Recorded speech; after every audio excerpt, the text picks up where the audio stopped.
I still think about a silence I chose many years ago. Not in a meeting, not even an argument, but the moment I told my boss, who was also a good friend of mine, that I was leaving the organization. By then, I had already wrestled with it for weeks. I had an offer in hand. I knew it was the right next move for me, and yet I hadn't said one word to her. We had worked side by side through really late nights, some really significant projects, and through a lot of constant change. I know she trusted me. I certainly trusted her. And still, I kept quiet. And when I finally spoke, it was just when I had to give 2 weeks' notice. And the look on her face told me everything. It wasn't anger, it wasn't betrayal, just disappointment. And it was the kind of disappointment that said, I would have helped you. I would have been there for you if only you had trusted me enough to tell me sooner. Welcome to Off My Chest. I'm Anitra St. Hilaire. I have spent my career leading people and coaching executives. And if there's one thing I've learned, it's this. Conversations shape everything. Our work, our relationships, even how we see ourselves. But I'm not just here as a coach and a leader. I am here as someone who still replays her own awkward, painful, unfinished conversations. And that's what this podcast is all about. So back to my story. I want to be clear.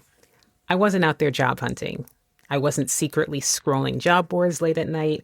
I had just randomly come across this opportunity. It was rare.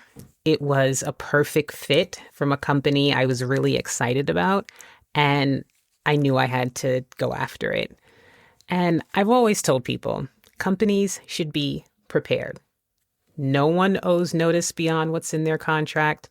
Of course, telling people you're leaving with extra time is helpful, can be very respectful. But at the end of the day, my counsel is always you have to do what's best for you. And that's the professional answer. But the personal side of me knew this silence came at a cost, and not just for the company I was working with, but for my boss, who I cared about. And I carried that guilt about making that decision much longer than the decision itself. Every day that passed without saying something made it so much harder to open my mouth.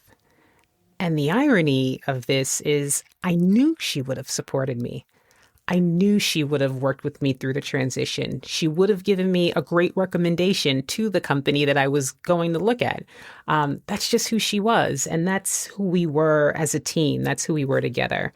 But I let myself get into this guilt spiral, and I felt so poorly and so badly. And am I leaving this person in a bad position?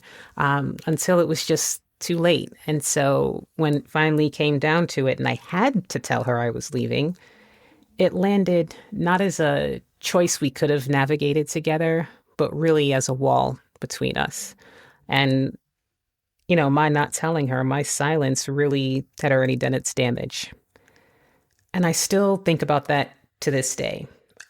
I know leaving was the right decision, but not being honest earlier, hiding behind that guilt and letting that guilty feeling drive that silence is really the part of it I regret. And, silence can feel like self-protection in the moment.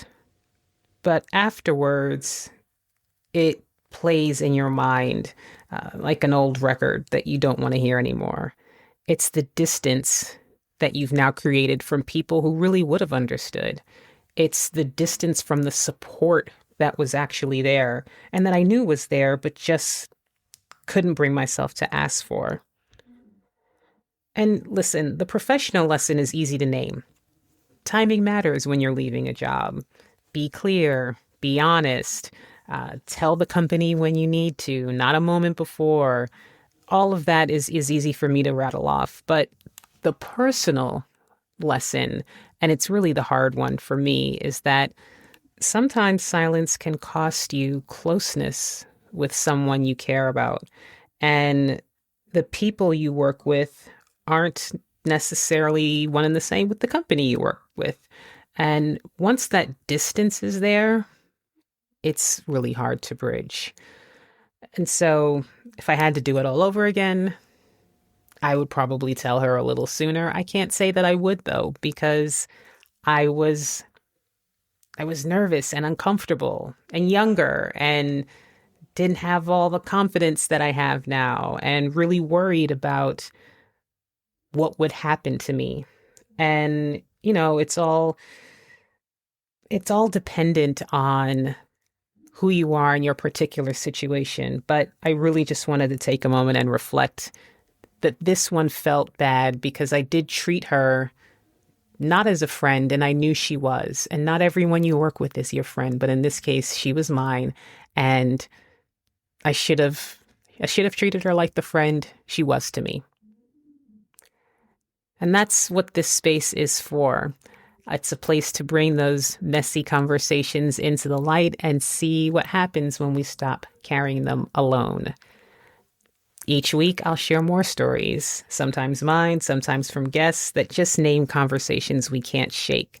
Because once we name them, they start to loosen their grip. So thanks for listening, and thank you for letting me get this off my chest.